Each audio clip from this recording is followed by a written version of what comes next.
Là, on y est, oui, On on est est en là. direct. Salut, bonjour tout le monde. Bonjour messieurs, tout le monde Bonjour. vous voit en fait. On a tout balancé tout de suite. Donc ça y est, l'ensemble des gens vous voient. Tout le monde va bien? Très Écoute, bien. Ouais. très bien. Bon, on parle de quoi aujourd'hui, Jérôme? On parle On parle de de Junji Junji Ito. Ito. Donc on va avoir peur en fait. Hein, parce qu'il fait peur le monsieur, tout ce qu'il écrit ça fait très très peur.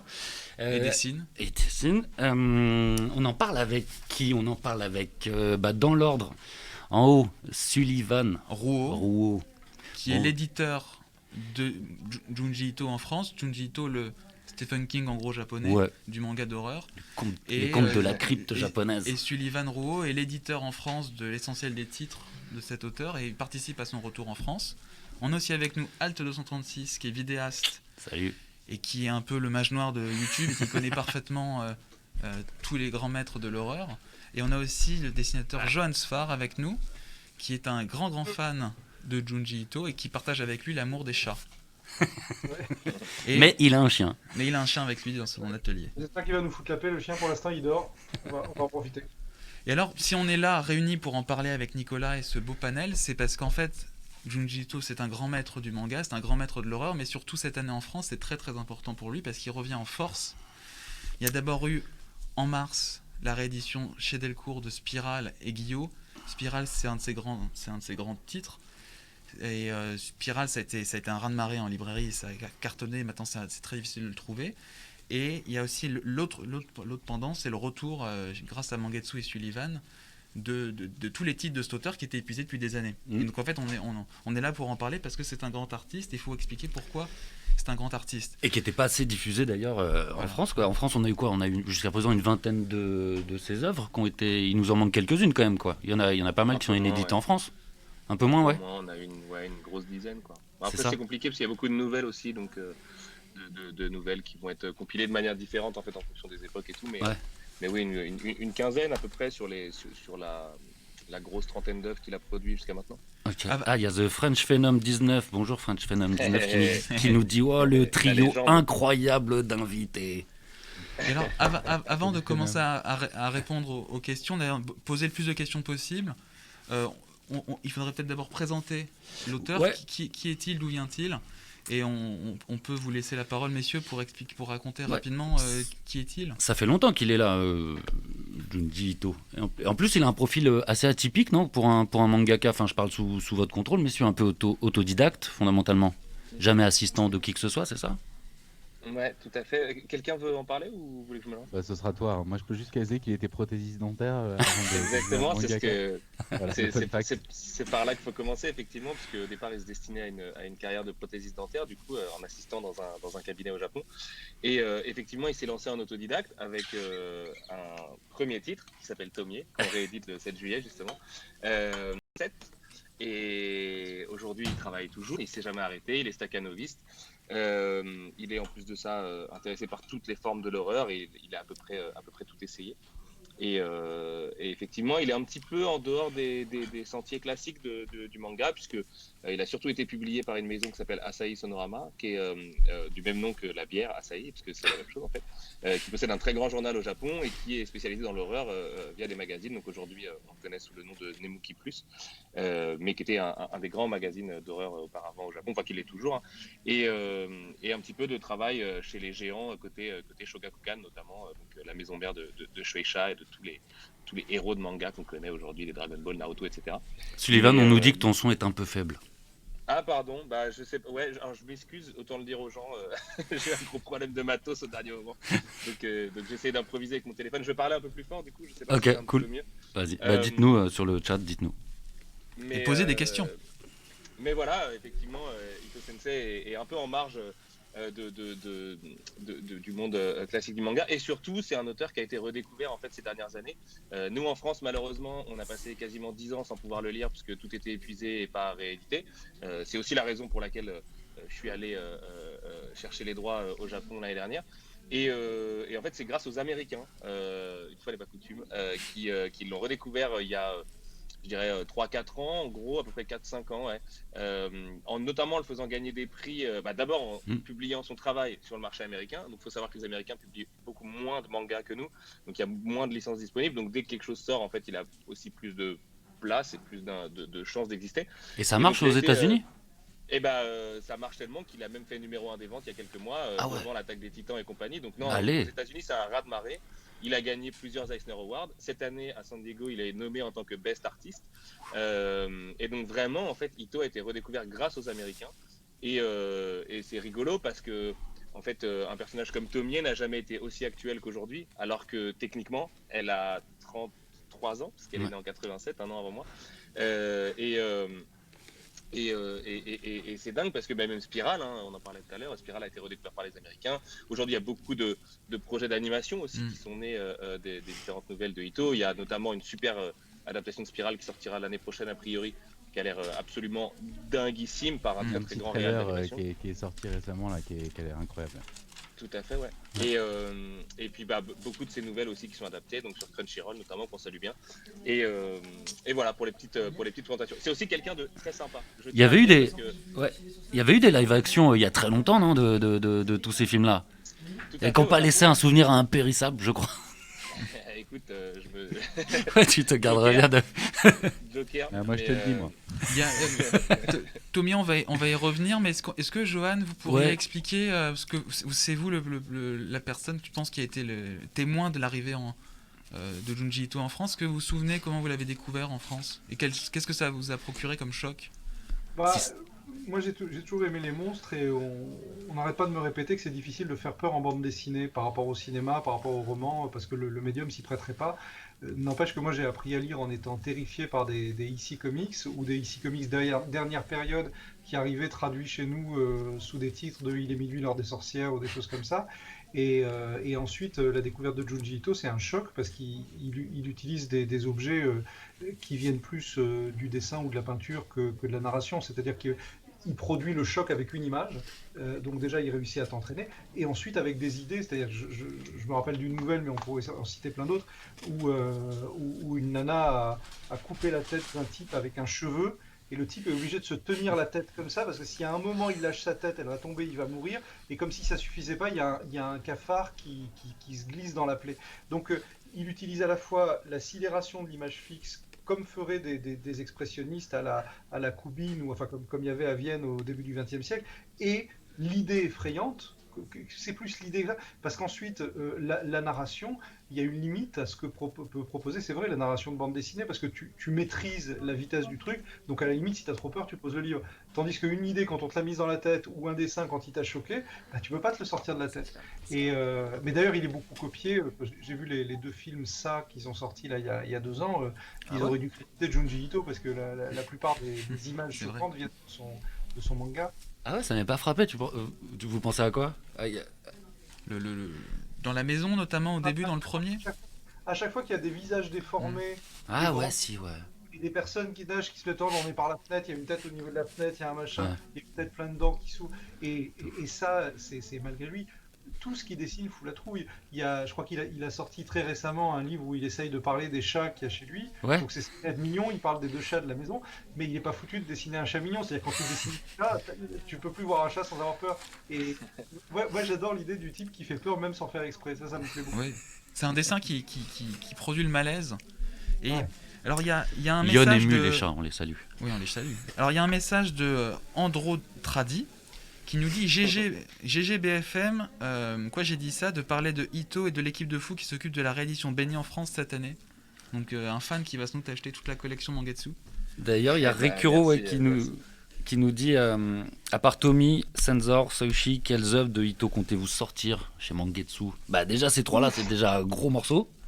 Ouais, cette année, donc là on a Tommy, il y a la liste. On a Sensor qui est un inédit qui a 4-5 ans, alors qui est vraiment pour le coup du côté Junji Ito cosmique, donc plus proche des spirales et compagnie au mois de septembre. On a les chefs-d'œuvre de Junji Ito, tome 1, dont Alt réalisera la préface d'ailleurs, Olé. qui sort. Mais j'en profite pour inviter Johan aussi à venir réaliser une préface. Je lui envoie des DM sur Twitter, mais il me répond pas. Donc, vraiment, faut que j'en profite de le casser sur BFM. Attends, je suis en mode avion, je vais vérifier.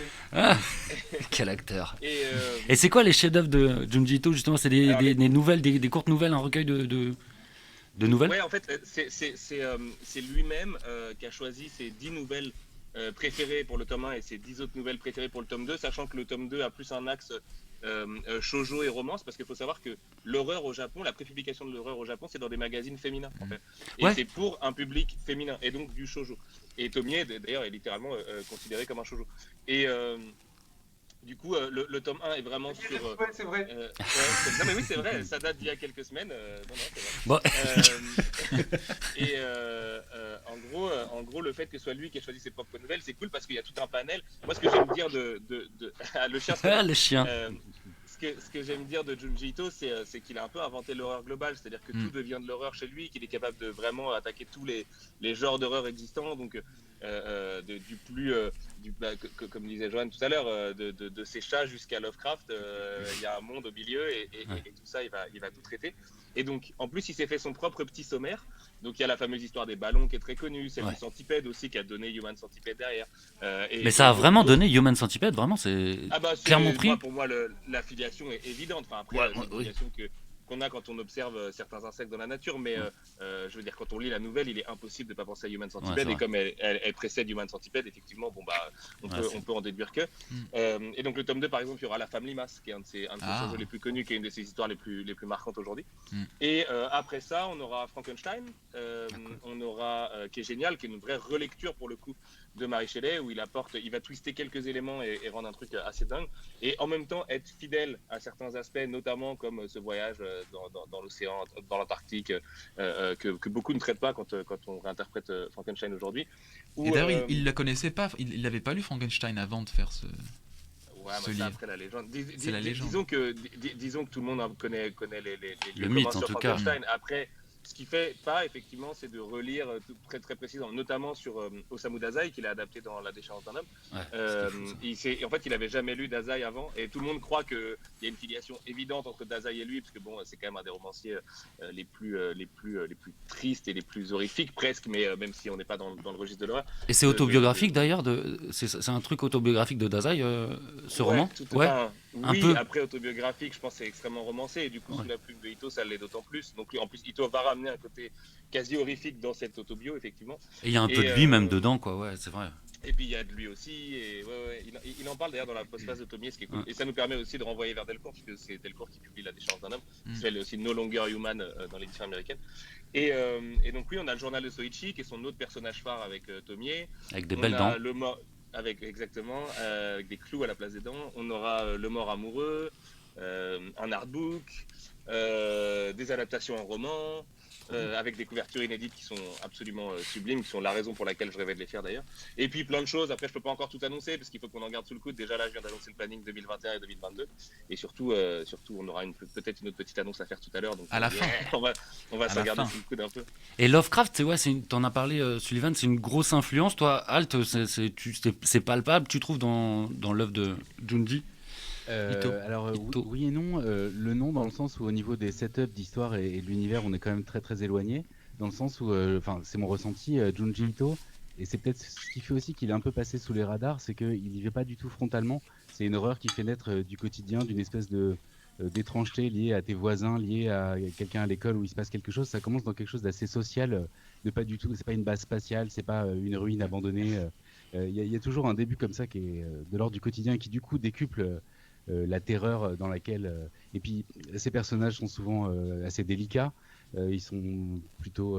ils sont pas clichés spécialement, enfin voilà, il y a quelque chose qui amène l'horreur de façon d'autant plus frontale, et c'est là qu'on peut raccorder un petit peu avec Lovecraft, dans le sens où il y a quelque chose de cosmique, d'existentiel. Alors on le voit plus dans Spirale. Horreur cosmique.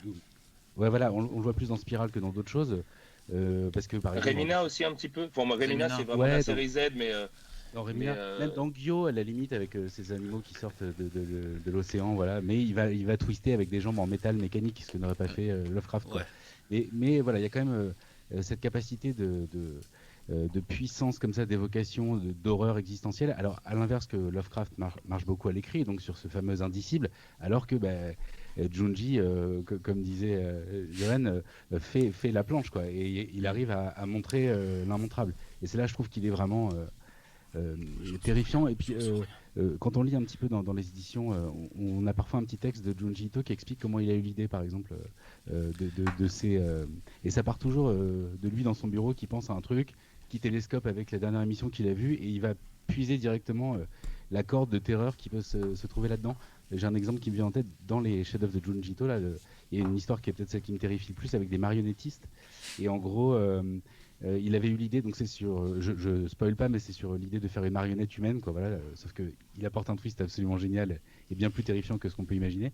Et en fait, il avait eu cette idée-là en dessinant à sa table et en se disant que les cases du haut de la page lui faisaient plus mal au dos que celles du bas, qui étaient plus proches pour son bras. Et il s'est dit, mais quel moyen je pourrais trouver pour améliorer ça. Puis il se met à dériver, à se dire, et si j'avais quelqu'un au-dessus de chez moi à qui je mettais des ficelles et qui du coup saurait me mettre dans les bonnes positions sans que j'ai à forcer. Et du coup, il mélange ça à un opéra qu'il a vu à la télé juste avant et il crée cette histoire qui est absolument, ça résume tout ce que Junji Ito a de totalement terrifiant, quoi. Et c'est dur de mettre le doigt dessus, mais vraiment en ça il rejoint Lovecraft dans ce côté. Ils ont tous les deux touché à une poche d'horreur dont sont les seuls à avoir la clé et qui est ultra efficace parce qu'elle s'insinue dans ton inconscient, dans quelque chose qui est pas aussi palpable que l'horreur classique qu'on voit avec un tueur armé, un truc bien frontal sur lequel on peut... Voilà. Et Alt, surtout... Ouais. Excuse-moi, Jérôme. Oui, je t'en prie. Alors, Alt, tu parlais de Remina, je tenais juste à signaler que Remina, qui est donc introuvable, et ne sera pas chez Mangetsu, mais va sortir chez Delcourt en version de luxe l'année prochaine. Tout à fait. Exactement. Et il y a des questions d'internautes qui rebondissent sur ce que vous dites, messieurs. Il y a notamment tout à l'heure Androtradi qui nous disait que Ito justement arrivait à nous terroriser avec une faille dans une falaise. Et ça, c'est une référence à une histoire qui est très importante dont ils font parler. Folle cette La histoire. faille d'Amigara, ouais. Et pourquoi c'est... Et il y a aussi Poussxat 2077. Salut Poussxat. Salut, désolé d'avoir écorché ton nom. Junji Ito s'amuse surtout à accentuer, déformer, à exagérer chaque partie du corps et du visage pour nous mettre mal à l'aise. Est-ce qu'on peut parler de cet aspect-là de son travail qui est très impressionnant, très important? Et là, on sent les études de médecine du monsieur. Et qui est au centre de Spirale, mais qui est aussi très présent dans Tomie, puisque Tomie a souvent le visage notamment scarifié. Enfin, est-ce que vous pouvez parler, messieurs, de cet aspect-là? Ouais, Johan, sur le dessin, par exemple, c'est d'une précision redoutable, non? Oui, je connais peu les traditions de manga d'horreur, mais si enfant il a lu le Blackjack de Tezuka qui avait déjà cette obsession pour la chirurgie, on peut imaginer que ça a influencé. Mais on parlait de Lovecraft tout à l'heure. Je suis désolé, il y a un truc que j'ai pas aimé récemment, c'est pas Junji Ito, c'est Gutanabe, dont tout le monde fait énormément de bruit. Le mec, il fait une adaptation mot pour mot de chaque nouvelle de Lovecraft, donc c'est très bien fait. Simplement, tu le fermes, tu te dis, tiens, c'est bizarre, c'était pas étrange, j'ai pas eu peur, c'est vrai que ça ressemble à la nouvelle. Junji Ito, il a rien lu, mais il y va et il réussit avec des outils complètement différents à te. Je crois que le point commun qu'il a avec Stephen King, et ça, c'est un vrai truc de dessinateur, c'est de ne pas auto-censurer une idée bizarre ou une forme bizarre qui te vient, c'est-à-dire même dans la maladresse de l'exécution, même dans quelque chose. Donc je sais pas comment il travaille, je sais pas s'il a des assistants ou pas, mais tu as l'impression d'être branché directement sur son cerveau. Et moi, ça me fait ça aussi avec Corben, par exemple, où tu as des mecs qui ont un cerveau bizarre, et tu es sans filtre dans leur tête. T'aimes bien y être pour un moment, puis après t'as envie de fermer la porte et d'aller ailleurs. Tu te dis, ok, là c'était un peu stressant. Et ça, c'est malgré lui, ça c'est une espèce de grâce ou de malédiction. Je sais pas si vous avez vu ce petit film sur YouTube où on lui demande ce qui fait peur ou ce qui fait pas peur dans toutes sortes de. Si, ouais. Ouais, il est terrifié par des choses qui sont censées être très mignonnes, et quand un truc fait très peur, il dit ah non, ça c'est très rigolo par contre. Ouais, je trouve ça fascinant. Et là-dessus, j'avais une question justement à vous poser sur le fait qu'on a l'impression qu'il ne censure rien et que tout vient brut. Il commence quand même au Japon dans un contexte aussi particulier à la fin des années 80, où il y a ce fait divers de ce meurtrier qui tue 4 filles entre 88 et 89, et on découvre que c'était quelqu'un qui était consommé beaucoup de mangas et d'animes pour adultes. Et à ce moment-là, beaucoup de parents, d'associations, d'organisations font pression sur la police pour qu'il y ait un contrôle. C'était leur jeu de rôle à eux. Voilà. Mais il y avait une organisation pour qu'il y ait faisait de la pression sur la police pour qu'il y ait un contrôle plus strict sur l'industrie du manga. Et lui, il commence dans cette période-là où il y a une peur de créer des histoires qui pourraient causer des La ennuis à la chance. publication. Et est-ce que est-ce que tu sais par exemple Sullivan si ça a contribué à l'aider Non, enfin, bah, non, est-ce que comment il a grandi là-dedans? Je sais pas quel est le rôle de cette affaire dans sa carrière, en l'occurrence précisément. Juste pour répondre à Joanne, il a très rarement des assistants. Il en a eu sur des très gros projets Shogakukan comme Spiral et tout, mais sinon il travaille seul, il préfère travailler seul. Ah. Et il est vraiment tout seul devant sa planche et voilà, il est très casanier et c'est aussi pour ça d'ailleurs qu'il hallucine totalement aujourd'hui de l'engouement qu'il peut y avoir autour de lui, parce que ça fait 30 ans qu'il travaillait en ayant un petit succès, mais très loin de ce qu'il vit aujourd'hui. Par rapport à ce que tu disais, Jérôme, moi c'est un des aspects qui me fascine chez Junji Ito, c'est qu'il est officiellement apolitique, officieusement très très punk en fait, et comme un enfant, il a un côté très adolescent.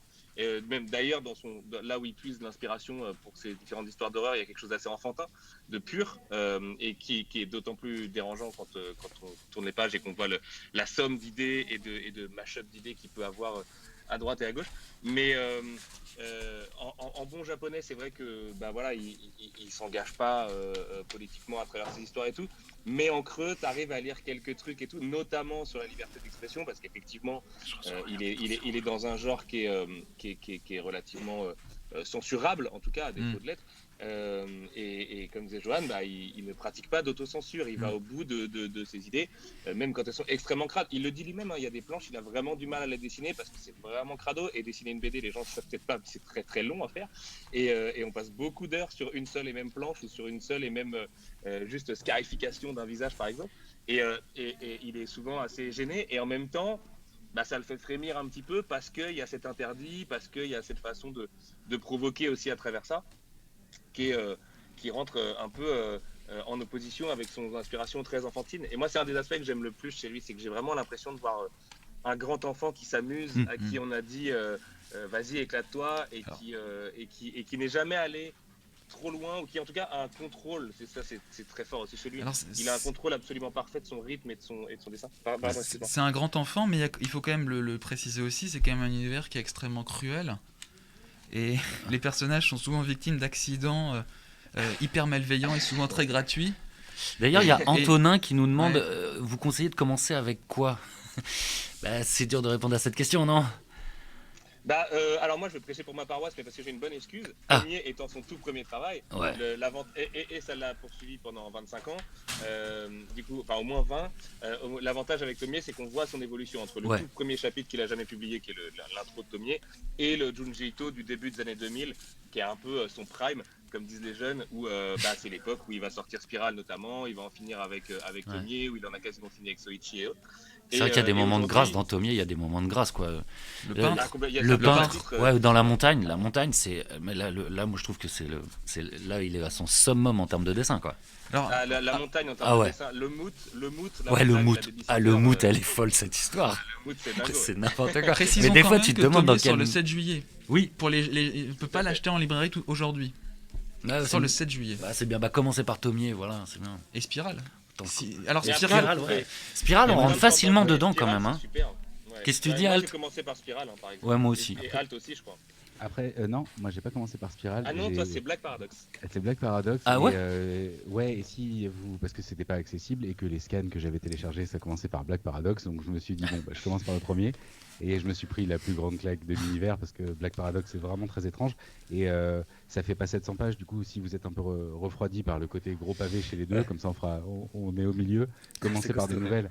Et commencer par Amigara, enfin la faille d'Amigara aussi, qui est absolument terrifiant. Ça fait qui est disponible dans l'intégrale de Gyo. Ouais.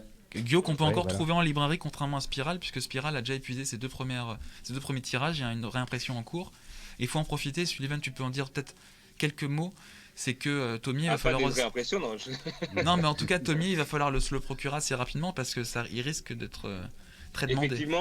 Effectivement, on a eu un truc assez fou cette semaine, c'est que du coup, arrivant après dès le Canton Cam, on savait qu'il fallait imprimer au moins 2 fois plus, ce qu'on a fait, et on est quand même sold out au 7 juillet. Donc on a lancé une réimpression pas plus tard qu'hier, pour que dès la mi-juillet, les gens puissent retrouver Tomier. Donc il y aura peut-être entre une semaine et 10 jours où ce sera très difficile de le trouver. Après, c'est pas vrai partout. Il y a des libraires Oui. qu'on auront en stock et voilà, il y a pas de souci. Nous, on veut invisibiliser en fait la rupture, quoi.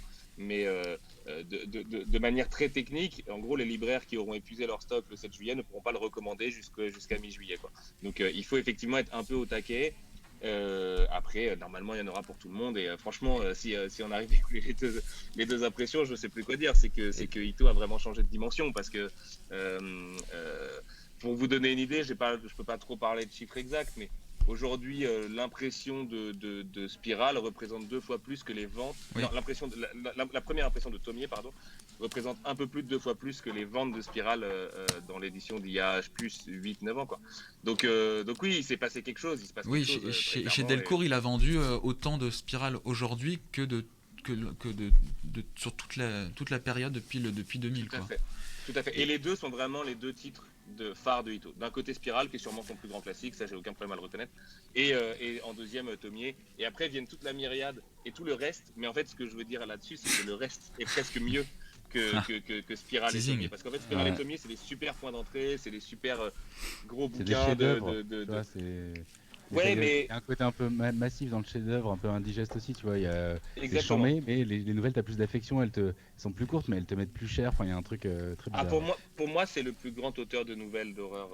Et d'ailleurs, cette il y a- édition, ton édition de Tomier, il faut aussi la prendre absolument, puisqu'il y a non seulement une préface par Alexandre Aja, et il y a aussi à la fin une postface par Morolian qui explique Exactement. extrêmement bien, qui éclaire extrêmement bien Tomier au regard de ce qui se passe aujourd'hui avec MeToo, etc. Et il y a surtout une interview passionnante de l'auteur.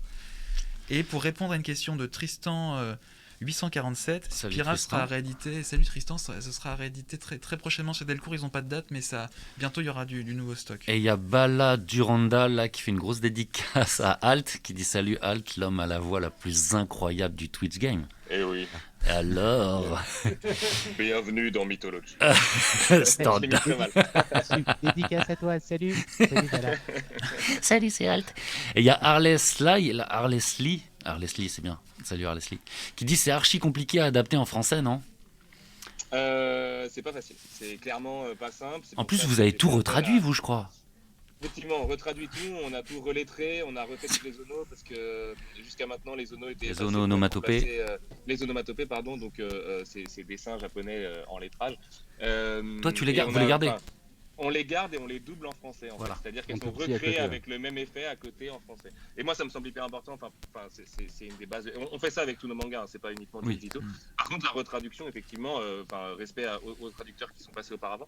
Mais c'était une envie et j'ai la chance de travailler avec Anaïs et Martin. Donc Anaïs qui est à la traduction, pardon, et Martin au lettrage. Qui sont un couple à la vie aussi. C'est Black et qui Studio, font non, un c'est ça travail, Black Studio, exactement. Qui font un travail formidable dessus. Là, littéralement, mon travail de ce soir, c'est de relire Sensor et d'apporter les petites corrections qui vont bien. Oh, le beau métier. Ouais, c'est cool. Hein. Mais c'est pas tous les jours les relectures mais mais vraiment, ils font un travail formidable. Anaïs a vraiment livré une traduction impeccable sur Tomier, donc je peux pas encore en dire autant sur Sensor parce que je l'ai pas encore lu pour le moment. Enfin, en tout cas, je l'ai juste parcouru. Mais vraiment, c'est une super traductrice et tout, et elle y met beaucoup de cœur en fait. Donc, elle se renseigne aussi énormément à côté. On a la chance quand même d'avoir l'auteur en direct. Pour une raison toute simple, c'est que les droits qu'on a, c'est via son éditeur traditionnel. Et donc, par exemple, c'est la raison pour laquelle Ito Sensei nous a fait une petite vidéo pour nous souhaiter bon courage quand on a lancé l'aventure Mangetsu. Et donc, en fait, quand on a des doutes, on peut envoyer un mail et on a des réponses. Et c'est assez génial. Et notamment, d'ailleurs, sans vouloir trop trahir la postface de Moro, qui effectivement parle extrêmement bien du côté empouvoirment féministe que représente Tomier. Et j'en profite pour faire un gros bisou à distance à Alt, car c'est une amie à lui au départ. Et c'est grâce à Alt que Moro signe toutes les postfaces, parce qu'elle fera une postface dans chaque bouquin, de la même manière qu'il y aura un préfacier pour chaque bouquin aussi. C'est même pas une amie, c'est juste que on s'est jamais vu en vrai, mais par contre je suivais son travail sur Twitter où elle fait des trades passionnants sur la culture japonaise. Alors si vous ne connaissez pas, allez suivre son Twitter. C'est des trades de 100 à 100 tweets incroyables avec du détail de fou. Et du coup, Sullivan m'avait dit que comme j'étais sur une préface qui cherchait quelqu'un pour... et du coup je lui ai tout de suite proposé, sachant qu'elle est passionnée de Junji Ito et c'est incroyable parce que de toute façon c'est quelqu'un de très doué, donc ça pouvait pas être mieux comme post-face. Oui, et puis Et puis ce qui est génial dans ce petit travail d'équipe, parce qu'en fait là, on parle de gros chiffres, de machin, de trucs, mais c'est extrêmement familial. C'est un peu un travail d'atelier en fait qu'on fait sur un bouquin Tomito. Et elle a pu réaliser son rêve du coup de l'interviewer, d'échanger avec lui et tout. Et puis voilà, il y a un truc où tout le monde, même Alexandre, un peu jaloux, moi. Mais tu fais une préface, attends, ça va. J'aurais pas on a- question à on lui a- poser pour, On a une question pour vous, messieurs, et peut-être que Johan, vous pouvez répondre en premier. C'est Wishlin Off qui nous a demandé tout à l'heure, c'est qui pour vous le meilleur personnage, j'imagine, de Junji Ito? C'est qui votre personnage préféré de Junji Ito, Johan? Moi, Et c'est après les Soichi, autres. perso, mais... Oh, non, aucun, parce que il a un point commun avec Hitchcock et avec Stephen King, c'est que les personnages sont interchangeables. Ça pourrait être toi dès la première page, sinon ça marcherait pas. Donc quand tu identifies un personnage, c'est que c'est l'autre, ou que c'est le monstre, ou que c'est le méchant. Mais le but du jeu, c'est que dès la première image, chez Stephen King, c'est la même chose. Je vous entendais parler, et c'est enthousiasmant, et je me rappelle, peut-être que je suis un des plus vieux ici, j'ai eu la chance de vivre la période où Stephen King était encore underground et commençait à monter, où on se partageait le recueil dans ce macabre, et ensuite on passait à autre chose. Et là, on vit la même chose avec Junji Ito, c'est-à-dire que moi, je voudrais parler d'industrie des bandes dessinées pendant une seconde, parce que c'est une vraie souffrance chez moi. Je suis fasciné par ce qui se passe avec les mangas, à la fois qui réunissent le côté populaire et littéraire en même temps, qui se sont développés en France pendant longtemps sans critique manga, donc totalement libre. Maintenant, la critique arrive, tant pis, mais c'est pas grave, les livres vont être bien quand même. Et ce qui est terrible, c'est que les auteurs européens ont beaucoup de mal à en faire, parce que techniquement, ça demanderait un investissement en temps et en machin. Il y a eu une histoire assez drôle avec des jeunes gens que j'ai vus il y a 2 semaines. L'auteur de Berserk est mort, et j'arrive et je dis putain, c'est super triste, machin et tout. Et j'ai face à moi des gamins qui me disent avec une grande gravité, il est mort à sa table à dessin, c'est le destin d'un mangaka. Bon, ça c'est un peu difficile à envisager. Ouais, c'est dans ça craint même. Ouais. Quand on va en festival et qu'il y a des mangakas, on les cache de nous, parce que on veut pas qu'ils sachent quelles conditions Quelles on a conditions de travail. et tout, parce que s'ils savaient que ça se passe si bien en Europe, Ça va être le grand soir au Japon après. ils viendraient. Mais je crois qu'il y a un vrai manque pour les auteurs occidentaux à réussir à s'emparer de cette forme-là, parce que faire autant de pages de manière aussi régulière, c'est un sacerdoce. Mais là, il y a quelque chose d'extraordinaire. On le voit grandir de la même manière qu'on a vu grandir Stephen King il y a une quarantaine d'années. Donc votre personnage préféré, c'est Junji Ito. Mon personnage préféré, c'est celui auquel on s'identifie dès la première page. C'est comme quand des gens veulent dire du mal de Tintin, ils disent il ressemble à tout le monde, mais c'est pour ça que Tintin, c'est intéressant. Et alors du coup, vous c'est Soichi les Non, garçons. mais en fait, Pas moi. c'est intéressant ce que dit Johan, parce qu'effectivement, en fait, c'est rare que Ito Sensei utilise des personnages. Il y en a peu dans sa carrière. Il y a Tomie et Soichi. On peut en retrouver quelques autres derrière. Par exemple, dans Sensor, il y a un vrai personnage qui est Kobayakuya. Sinon, je sais pas. Et dans souvent, les Sensor, héros, excuse-moi, il y a un c'est personnage antérieur qui revient dans Sensor, non? Non, pas du tout. C'est pas dans celui-là. Ok. Notamment, ce qui est marrant, c'est qu'il n'a pas vraiment d'univers partagé. Il y a Non. Soichi qui s'invite parfois dans quelques nouvelles Ouais. à droite à gauche. Soichi, est-ce que Mais, tu veux le sinon- présenter très Oui, ouais, ça, brièvement? je connais pas tous. Soichi, c'est un Ouf. enfant du coup maso qui prend énormément de plaisir à torturer les gens autour de lui. Donc alors, il y a comme avec Tomie une vraie progression thématique que l'auteur subit lui-même, en fait, qui lui est dictée par le personnage à mesure qu'il avance sur les centaines de planches dont parlait Joanne.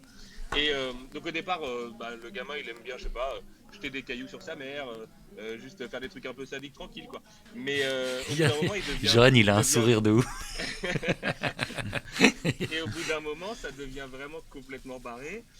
On ne sait jamais s'il a une vraie relation amour-haine avec ce perso, parce qu'on sent qu'il se marre énormément du coup, à dicter ses aventures. Et à plus tard, il le traîne dans la boue réellement, parce qu'il est assez pathétique en fait avec ses jeux de petites tortures du quotidien comme ça. Sauf qu'il a un trait physique qui est très particulier, c'est qu'il a des clous dans la bouche. Et que du coup il est absolument effrayant, et puis c'est un enfant. C'est rare que Ito d'ailleurs attaque le sujet des enfants, souvent c'est des adolescents, parce que il a, Vite fait il a une fois dans un vrai, chapitre de Tomie, mais rapidos. Hein. voilà, c'est ça, exactement. Ouais. Et, Très bon en chapitre, fait, d'ailleurs. Ouais, très bon chapitre. Il a un vrai blocage vis-à-vis de l'adolescence, et notamment des belles filles, et c'est comme ça qu'il les appelle, il dit les belles femmes. Il a peur des belles femmes, et ça lui vient de l'adolescence où il n'avait pas trop de succès et tout. Et du coup, c'est vrai que ces ados sont souvent, ces personnages sont souvent des adolescents, souvent remplaçables en fait les uns les autres. Vraiment, tu peux interchanger les personnages d'une histoire à l'autre, ça changera pas grand-chose. Le Ouais, perso du mort amoureux pourrait être dans Spirale et vice versa, ça changerait en fait rien. Bah, ce que disait un peu Johan en fait. Ouais. Tout à Oui, fait. c'est souvent des personnages à la beauté. Moi, je trouve, je sais pas, tu t'es moqué de diaphane. moi. Moi, je trouvais qu'il y avait, la beauté diaphane. Il y avait presque du Manara, moi, je trouve, un peu dans Je me suis pas moqué. dans ces Dans les personnages. visages, Ouais, t'étais t'as raison, ouais. sceptique. Non, moi je pense à un autre auteur italien. Oui, mais ça fait penser aussi au roman, à la BD italienne. Une BD Des fois, italienne. t'as l'impression d'être dans un Dylan Dog, je sais pas, tu vois, ou ces ambiances-là, un peu, où Guido c'est le noir et Buzzelli. blanc. Ouais, carrément. Je trouve, quoi. Ouais, je trouvais du Manara, de ça un peu, mais du coup, ça rappelle plein Mais de après, trucs, ça, quoi. c'est quelque chose qu'on retrouve dans beaucoup de mangas. Moi, par exemple, Leiji Matsumoto, c'est pareil. C'est le créateur d'Albator. Il y a aussi beaucoup de femmes à la beauté diaphane, comme chez Junji Ito. Il y a à la fois tous les mecs, ce sont des petits mecs rabougris. Et là, c'est pareil. Les mecs sont tous des monstres, des déliquescents, absolument horribles. Bon, il a aussi des femmes qui ne sont pas juste des canons de beauté ou des mannequins en puissance. plein. Je pense à l'école décomposée, qui est un hommage du coup à son maître qui est Kazuo Umezu. Il faut quand même qu'on parle d'Umezu une fois. Oui, c'est dans vrai, cette ouais. émission. D'ailleurs, il commence comme ça. Euh, Il se lance. C'est le prix Umezu en fait. Ouais, c'est ça, voilà. Il a participe concouru au concours prix. Umezu, Ouais. ouais. Mais c'était il y a longtemps, C'est c'était ça. quoi 85, 84, 80... 87. Ah ouais, ok. C'est il n'y a pas si longtemps que ça, Nicolas. Qu'il a pas gagné. Et, Si. je crois qu'il finit deuxième, si je dis Ah. pas de bêtises. Mais de toute façon, souvent les très grands mangakas sont ceux qui n'ont pas gagné les très grands prix. En fait. Et derrière, ils ont une telle rage de réussir que. Mais alors lui, en plus, c'est marrant parce que l'amour du manga lui vient de sa grande sœur. Au début, jamais il a trop pensé au fait de devenir mangaka. Et puis à un moment, avec Tommy, effectivement, il y a un petit engouement autour de lui. Il se dit, allez, pourquoi pas, et tout ça. Puis il a un peu de mal à lâcher son métier à côté. Parce que, mais même aujourd'hui encore, là, quand on l'a interviewé le mois dernier, c'était génial parce qu'il dit. Bah en fait, je me serais quand même bien vu prothésiste dentaire. Je trouve qu'il y a une part de création là-dedans. Il y a un truc artistique dans la prothèse et tout. Et tu dis mais de quoi on parle? C'est une légende vivante du manga, tu vois, d'un truc, t'es l'auteur absolu. Oui, mais les dents, Sullivan. Mais c'est vrai que les dents, non mais les dents c'est un sujet chez lui quand même. Il y a vraiment un truc avec les dents, la langue. Et tout Ouais, ça. puis il t'explique Faut pas qu'il y être- avait La un langue, processus créatif dans les moulages et compagnie. La langue, J'ai il lu faut des parler de la interviews langue. complètement folles où il parle longtemps, en fait, du moulage de dents, quoi. Ouais, complètement. Parce que Il je faut pense que parler ça des langues. m'intéresse vraiment, quoi. Les langues chez lui, c'est très beau aussi. Ouais, Il les dessine langues, très ouais. bien les langues. Ouais. Mais il C'est les disait langues que- les plus repoussantes de l'histoire, je pense. Et il disait justement qu'il s'observait aussi beaucoup dans la glace en se disant mais ça serait horrible si ma langue elle faisait ça, comme ça. Enfin, d'ailleurs, il avait fait une interview à Comme un Angoulême enfant. il y a très Comme longtemps un et enfant. qui était assez cool. Il avait fait une- D'ailleurs, pour il revenir avait- sur les prothèses, il y a quand même Berla, salut Berla, qui nous dit: je te raconte pas la tronche des prothèses. Il y a Et pas alors- des dentistes sur le chat. On aimerait bien avoir l'approche d'un dentiste sur le chat. Oui, s'il c'est y a un des dentiste, dentistes sur le chat. Et alors, Asura 955, pour rebondir sur ce qu'on disait sur les personnages de Ito, nous dit dans Spiral, Kyrie, elle a aucun trait de caractère particulier, c'est fou. Bah, c'est des Bah ouais. personnages, c'est des personnages vecteurs, beaucoup en fait, Tout à fait. dans lesquels tu peux te mettre toi en tant que lecteur plutôt que d'avoir des personnages très très forts avec toute une backstory qui quelque part enferme ta vision du truc. Et je pense que Junji Ito met plus d'emphase. Ces personnages sont toujours un prétexte pour installer l'horreur à venir. Et à l'inverse, vous m'avez pas demandé, mais du coup moi mon personnage préféré, Oui. Ah oui, bah j'en oui. ai un, ok. Et en fait, c'est les méchants, les personnages préférés. Et moi, je suis terrifié par le personnage de Fushi, je crois qu'il s'appelle.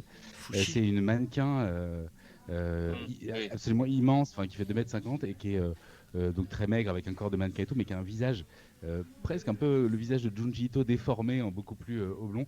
Elle est absolument terrifiante. En même temps, il y a un côté un peu Elephant Man dans le sens où on a de l'empathie parce qu'elle subit les colibets, etc. de tout le monde. Et en même temps, elle a une aura incroyable et en même temps elle est terrifiante malgré elle, volontairement et tout. Donc le personnage de Fushi, moi, il m'a bien fait faire des cauchemars. Je sais pas si tu l'as sous la main, Sullivan, pour juste montrer dans les Shivers ou Euh, c'est chef-d'œuvre. Bon, Ouais, en alors tout cas, faut que je retrouve elle est la incroyable. nouvelle en question, mais ouais. Et d'ailleurs, Je vais retrouver ça. Sullivan mentionnait Umezu, le grand maître de l'horreur japonais, c'est donc le plus grand dessinateur d'horreur au Japon. Pour ceux que ça intéresse de le découvrir, Glénat ressort le 7.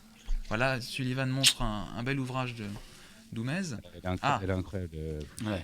Et alors, Umez, il y a aussi une de ses grandes œuvres, L'école emportée, qui ressort début juillet aussi chez Glénat, dans une Mais nouvelle le même édition. jour, le même jour que 7 Tomier, juillet, le c'est 7 juillet. incroyable, ouais, c'est beau, Donc, c'est beau. Achetez les Il y deux a en Bizarre librairie. Noir qui a Et- sorti aussi La Maison aux insectes, que je vous conseille. L'école emportée, dont je répète depuis des années, mais personne ne me croit, que c'est une redite d'un roman de Francis Carsac. Carsac, résistant, prof de maths, je crois, et romancier de science-fiction français, qui avait raconté une école, un instituteur, un curé et des élèves envoyés dans l'espace et obligés de se démerder tout seuls. Ah, marrant. C'est Ok, ouf. effectivement, Bah, ça il y a un vrai- Ça se trouve, il l'a lu, hein, parce qu'il dit, il a vu le salaire de la peur, donc il est capable de voir ça. Hein. française d'après-guerre. Ils sont forts. Alors, il y a une question, on remonte au début du chat, hein, quelqu'un qui a posé une question qui est très importante et qui va faire très plaisir à Sullivan. C'est donc Rekuro qui dit « Oh, les affiches Rekuro. Mangetsu, vous pouvez peut-être les commenter ?» Là, c'est ça, Les c'est ce que vous commenter, voyez là. alors les Il y a- commander non, les commenter oui. Oui. Non, mais en fait on a fait une série d'affiches effectivement qui plaisent beaucoup, donc c'est top. Avec notamment la couverture de Tomier pour parce que oui, les gens la voient derrière vous, c'est ça. Moi je vous vois pas. Ouais, oui, il la voit, on il les la Ok, voit c'est derrière pour nous. ça, ok. Donc effectivement, on a fait une série d'affiches qui a beaucoup plu. Donc en fait, on va faire des affiches pour tous les titres de Junji Ito. Donc il y en aura une pour Sensor, il y en aura forcément pour les chefs-d'œuvre, il y en aura pour Frankenstein, etc. Et on cherche des moyens effectivement que les gens puissent se les procurer. On a envie de pouvoir les donner, mais vu qu'il n'y a plus de salon, bah c'est pas facile. Et comme il faut les envoyer dans des tubes, bah ça coûte une fortune. Donc on va non plus payer 8 € par tube juste pour le donner à chaque lecteur, sinon on va se ruiner et fermer Mangetsu demain. Et oui, bah, ça me fait plaisir que les gens les remarquent, mais bon, après, c'est juste un petit projet de déco, quoi. Bah, vous pouvez peut-être en faire gagner d'ailleurs, si vous voulez. Est-ce que vous voulez en gagner? Dites-nous dans les commentaires si vous voulez gagner. On en a On en a une à faire gagner. On en a une à faire gagner. Ou deux même. On en a Allez, deux à faire deux, gagner. allez, d'accord. Moi, je dirais 3 parce qu'ils en ont 4 au total. Ok. Eh Enfin, Alors, moi personnellement, Sullivan, moi on m'a c'est pas vrai. demandé non plus, mais mon personnage préféré c'est Tomier. Voilà. C'est Deadpool Tomier là. C'est un truc de fou. Ça se trouve, il s'appelle Wilson. Toi c'est qui? moi, c'est qui? Moi, c'est. Moi, mon personnage préféré, ce serait Sullivan. Parce que c'est lui qui ressuscite. C'est le Tomier de l'édition. Et d'ailleurs, et on parlait de la préface tout à l'heure de. En tout cas, on fait, Ouais. enfin, 2 secondes, Dis-moi. on fait gagner les 3 affiches. Oui, allez, banco. Elles sont là, hein, il y en a là, regardez, elles sont là. La preuve. Ouais, on parlait tout à l'heure de la préface de Alexandre Moravian. Aja. Et non, d'Aja, on en est. Ça se fait ou ça se fera pas? Peut-être tu lui en as parlé, Sullivan, l'adaptation de Tomier. Il y a de l'annonce, il n'y a pas d'annonce. T'as rien à nous dire. à Los Angeles, là, parce que est devant live ou pas. Écoute, j'espère que tu ça peux va l'appeler se faire. J'espère que ça va se faire. Ça doit être Oui, super mais compliqué à on faire. on va pas faire ça. Ok, d'accord. Pas le mettre dans la sauce. Ça a failli. Ce que je peux vous dire, c'est que ça a vraiment failli se faire de manière très proche il y a un peu plus d'un an, juste avant le confinement, le premier confinement du Covid. Ce projet-là a été mis de côté, mais tant mieux parce que c'était pas Alex qui était forcément à la réal dessus et que c'était pas la meilleure version du projet. En tout cas, sachez qu'il a très très très très envie de le faire et qu'aujourd'hui, le succès de Ito à travers le monde effectivement aide à convaincre des diffuseurs pour le faire. Donc j'espère sincèrement que c'est son prochain projet. Et après, voilà, il fera je peux Cobra pas, aussi, comme il avait dit, d'accord. Ça, je suis pas Ça, sûr c'est que mort, on ça. le voit un jour, mais ouais, à mon Et avis. Pour rebondir Mais justement ce sur serait bien, ce serait bien. Pour rebondir sur ce que tu dis, Sullivan, il y avait Andro Tradi qui nous disait tout à l'heure il faudrait une série Netflix en mode feuilleton horrifique pour adapter toutes ces nouvelles. Ouais, je Ce trouve. serait fou, est-ce que c'est prévu? Et il y a aussi des gens qui disaient voilà, est-ce qu'on peut adapter comme ça en animé ces histoires? Est-ce que pour vous, les adaptations qui existent, elles sont bien? Est-ce qu'il y a quelque chose à conseiller aux fans, aux lecteurs? Pour l'instant, côté adaptation, moi je suis pas encore convaincu, mais il y a Crunchyroll qui a lancé 2 projets qui sont l'adaptation de Spiral qui elle va être un vrai chef-d'œuvre de l'animation japonaise et je crois que le réal s'appelle Nagahama, c'est le mec qui avait adapté Oui, Les Fleurs du c'est Mal ça. C'est ça, ouais. de Shuzo Oshimi. Mais Et Mais donc, on c'est peut vraiment voir déjà des trucs de il y a un ça. teaser. Il y a un réal. teaser, ouais. Un teaser. Ah, il y a un Teaser, ouais, teaser qui est qui magnifique. Qui est incroyable. extraordinaire. Incroyable. En plus, c'est une technique d'animation très particulière. C'est Mm. quelqu'un qui maîtrise la rotoscopie, mais parce que la rotoscopie, personne n'aime ça, mais lui, il y arrive. Et non, vraiment, c'est super. C'est très bien. Et Crunchyroll a relancé parce qu'il y a déjà eu des adaptations en fait de Tomier notamment et d'autres nouvelles et de Soichi et de ça qui sont dispo sur Crunchyroll, mais Crunchyroll va relancer les projets et je crois comprendre que c'est avec un peu plus de budget, de temps de production et tout ça pour avoir quelque chose de vraiment définitif, notamment parce que Ito Sensei ne rajeunit pas, donc c'est vrai qu'il mérite des adaptations définitives et pas seulement sur Uzumaki / Spiral.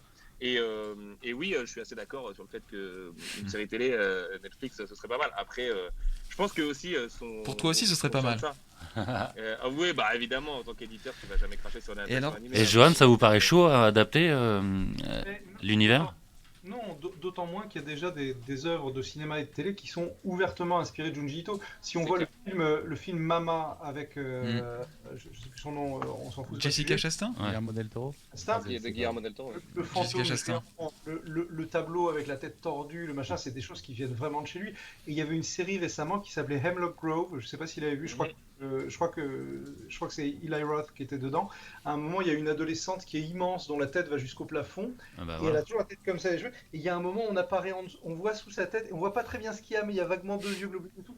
Bon, les mecs qui ont fait ça, ils connaissent Junji Ito, c'est pas possible autrement. Bien sûr, bien Ça a sûr. vraiment infusé. Ensuite, son nom monte en puissance, donc parce que les chaînes, c'est pas compliqué, ils cherchent quelqu'un qui a une communauté. Donc je crois qu'il a aujourd'hui une communauté qui est assez grande dans le monde entier pour justifier ça. Après, moi, il y a des limites que je vois, mais c'est comme spectateur, et ça la fout mal parce que je suis réalisateur d'animation. Parfois, il y a des séries que j'aime le plus au monde, et quand je les vois adaptées en anime, j'ai un petit dommage, parce que des vrais comédiens auraient amené autre chose. Par exemple, Invincible de... Ouais. De Voilà. Kirkman. Kirkman, ouais. Fan absolu de la BD, j'ai tous les Ouais. recueils, les machins et tout. La série est trop bien écrite et je me suis trouvé comme un débile à arrêter au bout d'un moment parce qu'en Ouais. anime ça me saoulait et j'aurais Je tellement aimé partage. de vrais acteurs là-dedans. Et le vrai courage, c'est de l'emmener en live et de réussir la prosthétique et les trucs qui vont amener ça, mais c'est difficile. A contrario, moi sur Jupiter Legacy, j'aurais préféré un dessin animé. Non, mais ne rentrons pas dans les Non, non, débats mais ouais. polémiques, cher ami. Et- Ça, c'est le sujet, et il est assez douloureux, des comics qui sont créés en pensant à la série télé dès qu'on écrit le comics. Ouais, Mais c'est Et alors, possible. il y a Amx Ouais. TV qui était, excusez-moi d'avoir écorché le nom, il dit il existe une série thaïlandaise Netflix, Girl from Nowhere, inspirée du personnage de Tomie. Ah ouais, je D'accord. connais pas. Je savais Je pas. connaissais pas du Je tout. savais pas. Girl from Nowhere sur Netflix. Et Ok. alors, Bah, déjà, rien que le nom, effectivement, fait très inspiration. Mais c'est vrai que Tomies, Pour moi, ça automatiquement. se ferait bien en série plutôt qu'en un one En shot, live un action, film comme un. je veux Ouais, dire. je trouve. Et alors, Ouais, mais surtout en épisode quoi. Parce que je trouve que ça s'y prête. Le Oui. découpage était un peu pensé comme ça quoi. Sullivan, tu disais tout à l'heure qu'il y aurait des trucs annoncés à la fin, il y a eu du teasing, et justement, il y a Berla qui demande Sullivan, quels sont les préfaciers des autres livres de Ito? Alors, il y aura Jeanne Sfar apparemment, mais c'est Ah qui oui, les ça- autres? Et bah, apparemment, du coup. Là, vous avez reçu le contrat sur votre boîte mail, Johan. Ça me va très- ça me va très- Bah, je peux pas encore citer tout le monde. Ah. Bah, il y a des noms qui ont été évoqués là tout à l'heure, avec qui il a pu travailler, notamment aux côtés du deuxième préfacier qui est Hideo Kojima, qui est Ah. mon idole absolu, donc, et qui m'a vraiment fait l'honneur de faire une préface magnifique sur laquelle il est revenu le lendemain en me disant je peux rajouter ça s'il te plaît, j'ai ça à dire aussi sur lui et tout. Je lui dis bah oui, si tu veux tu peux en rajouter encore plus. Et vraiment la préface est sublime. Anaïs l'a traduite là cette semaine et vraiment elle est magnifique. Il y a une vraie déclaration d'amour. Parce qu'ils se connaissent, hein, ils ont travaillé ensemble. Junji Ito apparaît dans Death Stranding, ils ont bossé sur PT Silent Hills ensemble. Je vais faire une boulette. Et peut-être qu'ils retravailleront ensemble dans le futur. Et il y a d'autres gens qui ont travaillé avec eux sur ces projets qui évidemment font partie un peu de la galaxie Ito du coup et qui ont vraiment. En fait, ce qui est beau avec Ito sur la préface, sans vouloir faire forcément d'annonce tout ça, c'est que quand je propose aux gens, parce qu'évidemment tout ça est totalement gratuit, hein, les gens le font vraiment de bonne volonté. En fait, quand je propose aux gens vraiment, tout le monde est très heureux d'aller consacrer une préface à Ito et de savoir que Ito Sensei va la lire et va du coup pouvoir lire les mots de ces auteurs qu'il aime tant et tout.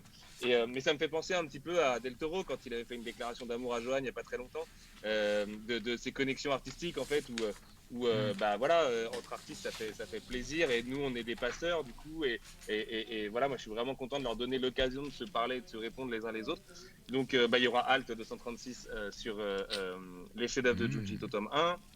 Les chefs-d'œuvre de Junji Ito tome 2, on peut pas encore l'annoncer, mais sera annoncé tout bientôt.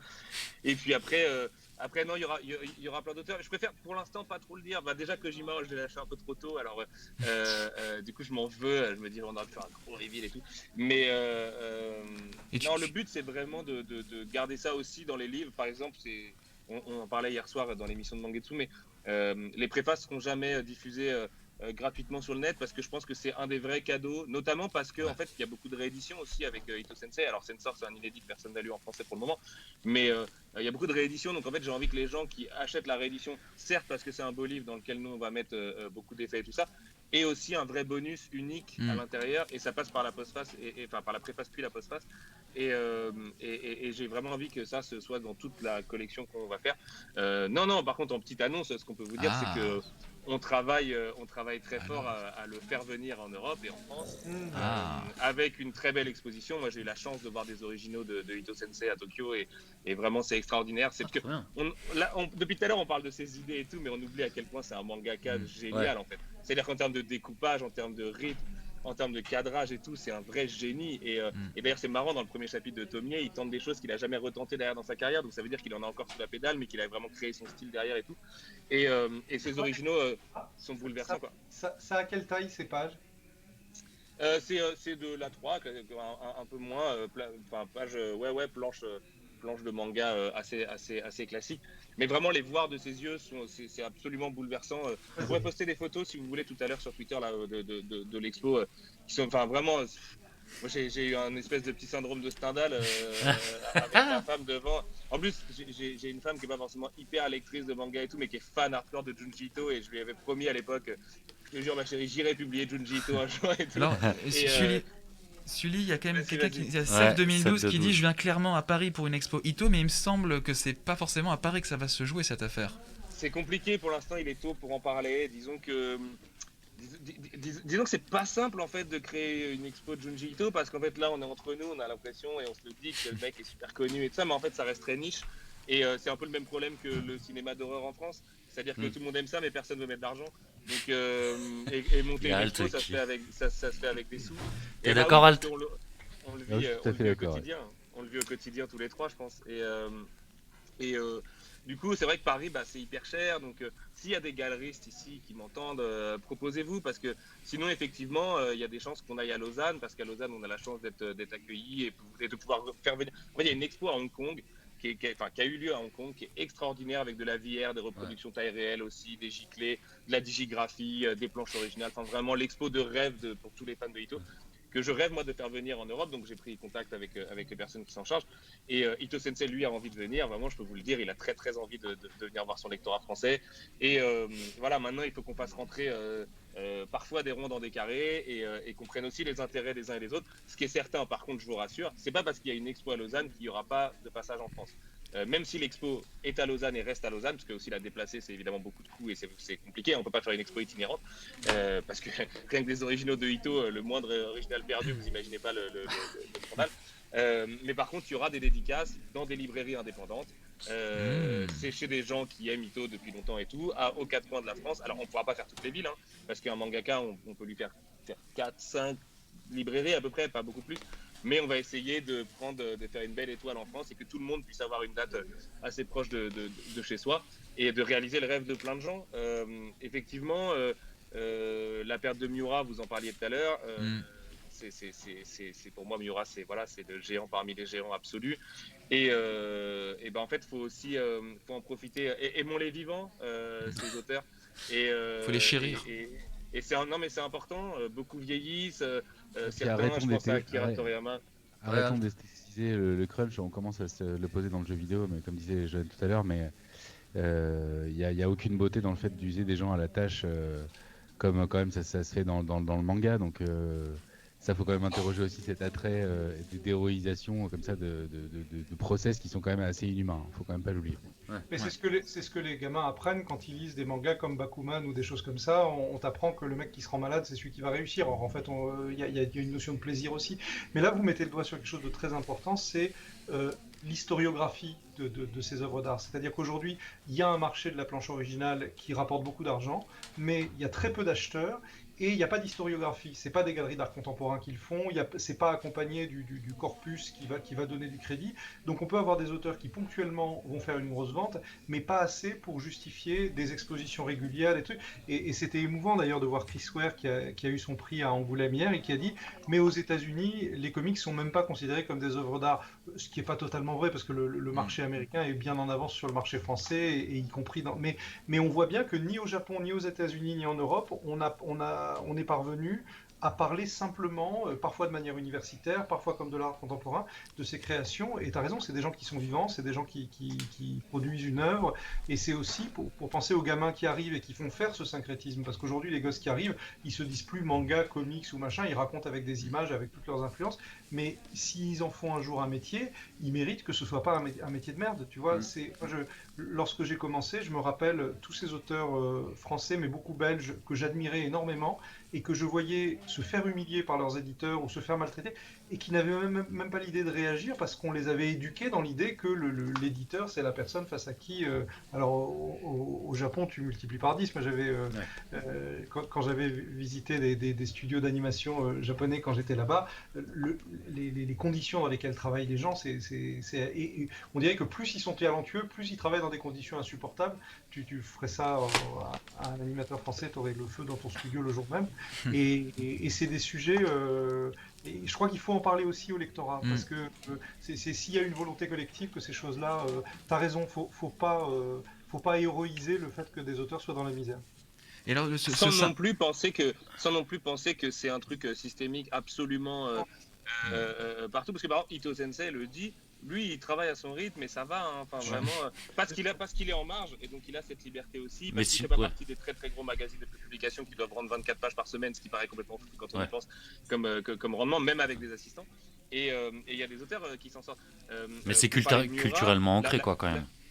Tragiquement, Miura s'est tué à la tâche il y a 20 ans, pas ces dernières années, puisqu'il faisait très attention à lui désormais, et parce que vraiment il y a une époque où il dormait 3 heures par nuit et où il buvait 10 litres de café par jour, ce qui est complètement incroyable, et c'est l'époque où il fait l'éclipse, et c'est l'époque où c'est les 13 premiers volumes et tout ça, et il faut pas héroïser ça du tout, mais il est pas mort sur sa planche à dessin non plus. Il y a en fait c'est un sujet complexe. Il y a aussi le fait qu'au Japon, les auteurs récupèrent vachement plus vite leurs propres droits qu'en Europe ou aux États-Unis. Je ne vais pas prendre le cas Alan Moore, par exemple, mais qui ne récupérera jamais ses droits, du coup. Watchmen. Mais, oui, ça. Alan Moore, Watchmen, V pour Vendetta, enfin, on le rappelle quand même. Tout à fait. La Ligue des Gentlemen extraordinaire, oui, en effet, il faut le souligner. Petit point juridique, peut-être un peu ennuyeux pour tout le monde, mais non, en gros, cool. aux États-Unis, tant que l'œuvre est réimprimée, on récupère pas ses droits. Au Japon, ce truc-là n'existe pas. Au bout de tant d'années, c'est écrit dans le contrat au départ, les auteurs récupèrent leurs droits. Et donc aujourd'hui, on a des auteurs comme Tsukasa Ojo, des auteurs comme Tetsuhara, qui ont Ken le survivant, en fait, voilà, tout à fait, ou City Hunter, Nicky Larson, du coup. Nicky Larson, pour Exactement. Pour Aja. Et qui ont récupéré leurs droits et qui du coup sont leurs propres patrons et en fait décident de travailler comme ils ont envie de travailler. Donc en fait le vrai souci il est dans le fait que au Japon on sort par le haut en s'émancipant un petit peu du coup du système, et en fait pour ça il faut être le meilleur, et donc il y a toujours, et évidemment tout le monde veut l'être parce que c'est quelque chose de très concurrentiel, donc il y a toujours cette espèce, ça devient une course à l'échalote et certains s'en sortent, donc du coup ils font les contre-exemples pendant que d'autres vont continuer à en souffrir et tout, mais c'est vrai qu'avec nos yeux occidentaux on a une vision assez biaisée, parce qu'en fait c'est pas du tout la même organisation du travail. Après par contre je suis super d'accord, notamment au niveau des animateurs, les petites mains dans l'animation au Japon, il y a un réel souci. Ces gens travaillent comme des damnés, alors que le mangaka est quand même vu comme un artiste, est quand même vu comme quelque chose à protéger et tout ça. Okay. Et après c'est aussi une affaire d'éducation. Les mangakas en fait eux aussi grandissent avec Bakuman, mais depuis 60 ans, parce que ça fait partie de leur culture, et donc eux aussi pensent qu'il faut plus que se dépasser, c'est-à-dire vraiment se défoncer au boulot 20 heures par jour pour y arriver. Et ça, malheureusement, c'est un changement qui prendra plusieurs générations. C'est pas juste quelque chose de purement systémique qu'on changera demain en leur disant attendez, maintenant vous allez faire 10h, 18h. C'est pas vraiment juste ça le souci, quoi. C'est quelque chose de très culturel en fait. Pour rebondir sur ce que vous disiez et apporter une petite conclusion, parce que ça fait plus d'une heure qu'on parle et on va devoir conclure d'ici 5 minutes. Tu parlais du syncrétisme tout à l'heure, manga, comics, BD. On peut souligner, ça vient juste de se faire, que par exemple ça existe en France, c'est positif. Il y en a en France qui le font très bien, c'est le label 619, Guillaume Singelin, Mathieu Bablé, Run, et les autres qui eux font ça et qui viennent de rejoindre l'école des loisirs rue de Sèvres et qui vont apporter cette manière de dynamiter un peu la BD franco-belge. Et alors les gens nous ont demandé dans le chat comment on fait pour gagner les affiches. Alors c'est très simple, il va falloir être hyper rapide parce que ça va être maintenant dans le chat.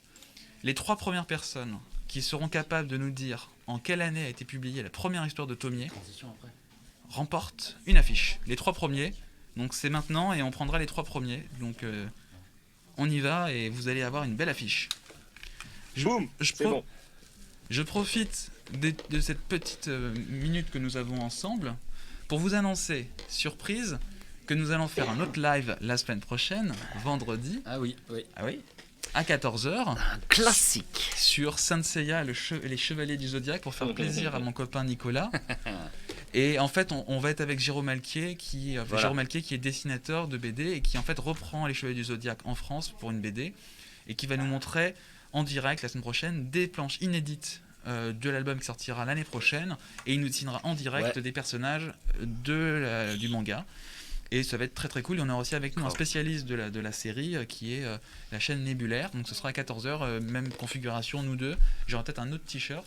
Moi aussi. Et il y aura Très bonne chaîne YouTube. très bonne chaîne YouTube. Et on n'aura peut-être pas d'affiche à gagner. Je sais pas ce qu'on aura à faire gagner cette fois-ci. Mais en tout cas, on sera là. Ouais. Et les gens ont trouvé, c'est bon dans le chat. Il y a des gagnants. Ah oui, j'en ai vu au moins 3 qui avaient la bonne réponse très vite. Ah ouais. Alors, il y a Andro Tradi, 1987, Noxo Shadow, salut Noxo, 1987, Et c'est extraordinaire. Et The French Phenom. French Phenom 19. Salut, bravo à toi, 1987, bravo. Toujours Donc dans les bons coups. c'est les 3 gagnants. C'est les 3 gagnants. Tac, c'est C'est les les 3 3 gagnants. premiers. C'est les On 3, est désolé, bravo. Starry Y19. Ouais, désolé. Et c'est désolé Berla. Ouais, désolé. Bonjour et désolé. Et en plus, je crois que c'était pas la bonne réponse, Berla. On pourra, pour rassurer les gens, parce que c'est vrai que je déteste faire des déçus, donc du coup je me sens très mal maintenant. On va vraiment essayer de trouver un moyen de pouvoir les distribuer. Alors, on va peut-être pouvoir rétablir ça maintenant, puisqu'en fait, pour Starry, en fait, on a 4 affiches. Il y en avait une qu'on se gardait pour nous, mais on vous l'envoie avec plaisir. Donc, venez, si vous avez Twitter, vous venez dans mes DM, j_ la chasse. On s'envoie les adresses et je vous envoie l'affiche. Donc les 4 personnes en premier. Vous avez une belle affiche Mangetsu Tomier pour votre maison. On va se quitter, messieurs. Hein. Et moi je promets de beaucoup, poster quelques planches originales du coup à la suite de mon tweet montage technique pour ce live là. Ah, trop parce bien. que je sais que ça fait longtemps que je veux le faire et là c'est vraiment l'occasion donc voilà, je vais essayer de vous montrer toutes les photos que j'ai pu prendre à Ginza à l'époque et il y a vraiment des merveilles quoi, il y a vraiment des choses extraordinaires. Et pour l'actualité du manga, de la bande dessinée, on continue à en parler sur le site et un peu à l'antenne, n'est-ce pas Nicolas ? Un petit peu à l'antenne, je fais ce que je peux, je milite, mais c'est pas facile toujours de caser du manga à l'antenne. Ça va continuer et il y aura d'autres lives et à la rentrée, n'hésitez pas à nous dire sur les réseaux sociaux si vous voulez qu'on parle de tel ou tel manga. J'ai un t-shirt aujourd'hui Tokyo Revengers parce qu'on a peut-être l'idée de faire Tokyo Revengers ça, à la rentrée. Beaucoup, c'est pas mal ça. Donc, vous êtes d'accord, messieurs ? Vous nous dites si vous êtes ok ou si vous avez d'autres envies. En tout cas, voilà. N'hésitez pas à nous dire et merci de nous avoir écoutés. Ouais. Merci beaucoup, messieurs. Merci beaucoup, messieurs. On vous souhaite un beau week-end, c'était super, c'était très passionnant. Beaucoup. Allez, ciao. À bientôt tout le monde. Salut tout le monde, ciao. Ciao. Merci.